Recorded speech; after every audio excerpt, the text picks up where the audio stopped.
To this video where I will help you navigate through Prism's compliance section. I am the customer success specialist for the approved services. You are receiving this recording because you have recently migrated to Exxat's new version Prism, or you have a new staff on your team who needs to be familiarized with the compliance section in Prism, or you are a new school partner that needs a second walkthrough of the compliance section. No matter which category you are in, this video will help you navigate the compliance section of Prism in detail. Please note that for a migrated cohort, setup will look different than for a new incoming cohort that is invited directly in Prism. This is the landing page you will see once you log in into the system. On the extreme right corner, you will see your name and your school name. Your page might look a little different than my page because I might not have some of the modules or products that you might have. In this recording, we are going to focus only on the compliance section. You click on the compliance tile. Here it will take you to the compliance dashboard. Now on this dashboard, you will select the cohort that you would like to view. For example, I have selected mock cohort.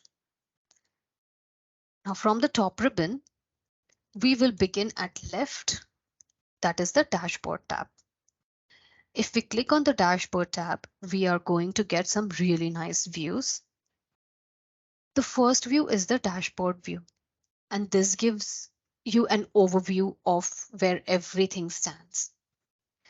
Now this page is broken down into a bunch of different ways. The first one is by students. Here you can see the overall status for the student in this cohort. Ideally, the day before your student leaves for clinic, you want to see a solid green circle, meaning every student has uploaded and the document has been approved. As you hover over the green color, right now for this cohort, only one student has all the requirements in approved status. As you hover over the red color, it says that still some more action is needed from the remaining two students. Once you click on the red color, it works as a filter and you will be directed to the summary page. Here you can see that the status is for the students' compliance requirements. You can X out from this filter and go back to dashboard page. The second widget is by documents. It shows you the list of the documents that you would like your students to upload. From here, you can view the status of all the uploads for any particular requirement. Right above the bar chart, there is a legend which is color coded, and it will tell you what each color means. So looking here, I can see that 2 of my 3 students have not uploaded a COVID-19 vaccination requirement. So the status is in get started. Now, if you click on the gray color, it works as a filter and it will again take you on the summary screen. And here you can see the name of the students who have not uploaded anything for their COVID-19 requirement, and the status is in get started. Again, we will X out from the filter and go back to dashboard page. Now moving on to the third widget. This widget gives us the statistics for all documents.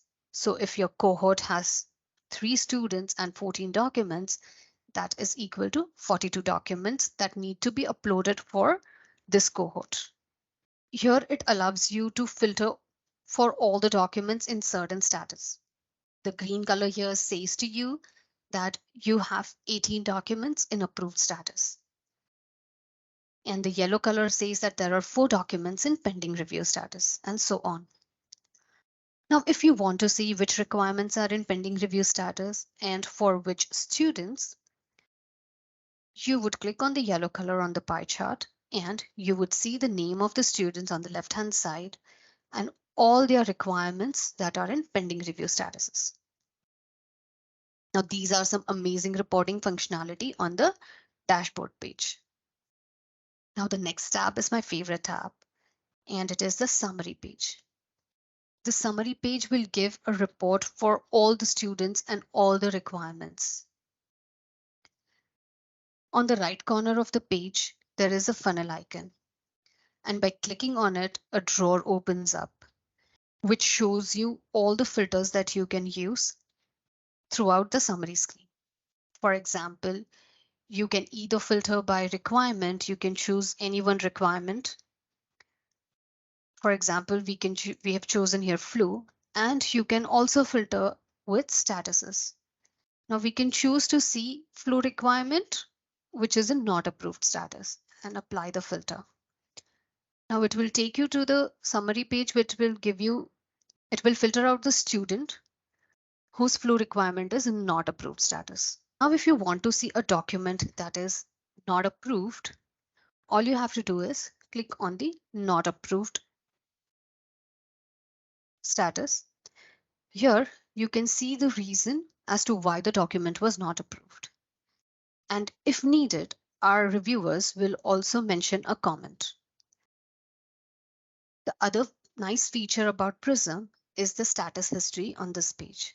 Once you click on status history, you can see when was the document uploaded by the student and when was the document reviewed by our reviewers. The other really nice thing about Prism is that when a student tries to upload a document, for example, if we try to upload a document from here, they will see the guidelines on their right hand side. And these guidelines will be visible for them as they move along the process. Now, the next feature on the summary page is the export icon. And this is besides the funnel icon. Once you click on the export icon page, it gets downloaded in an Excel sheet. And you can, once you open the Excel sheet, this is how it will look. Now, the first tab in the Excel is the summary tab. This is exactly like the summary page in the system. The next tab is the details tab. And as the name suggests, it will give you detailed information about the requirements, its statuses. It will give you all the information about a cohort that you're interested in, about all the students in that particular cohort. You can also see the guidelines that school has given to the students and the guidelines that has been given to our reviewers. You will also be able to view the due dates, expiration date, and so on. Now, once the documents are reviewed by the approved team, the next thing is sending out the notifications to students to let them know, hey, we are missing this document, or please do not forget this is due next week. So from the notification screen, we can do just that. What would be important for you is the history tab here. From here, you can view all the auto and manual notifications that approved team has sent to the students as was decided by you during the onboarding process. Here you can see two statuses. One is delivered and the other one is opened. The delivered status would mean that email has reached the recipient. And the opened status would mean that the recipient has opened the email, and if you hover over the I symbol, it will also tell you when did the recipient open the email, on which date and at what time. Now, if you want to see what are the contents that were sent in the email by a team, all you have to do is click on the subject line. And this is the exact email that goes to the students. Next is the reports tab. This is the last tab. And here you will see the list of the reports that are available for you. So this brings us to the end. Hope to see you for our next video. And thank you for listening to our video. If you have any more queries, please reach out to your assigned CSR or email us at approve@exxat.com.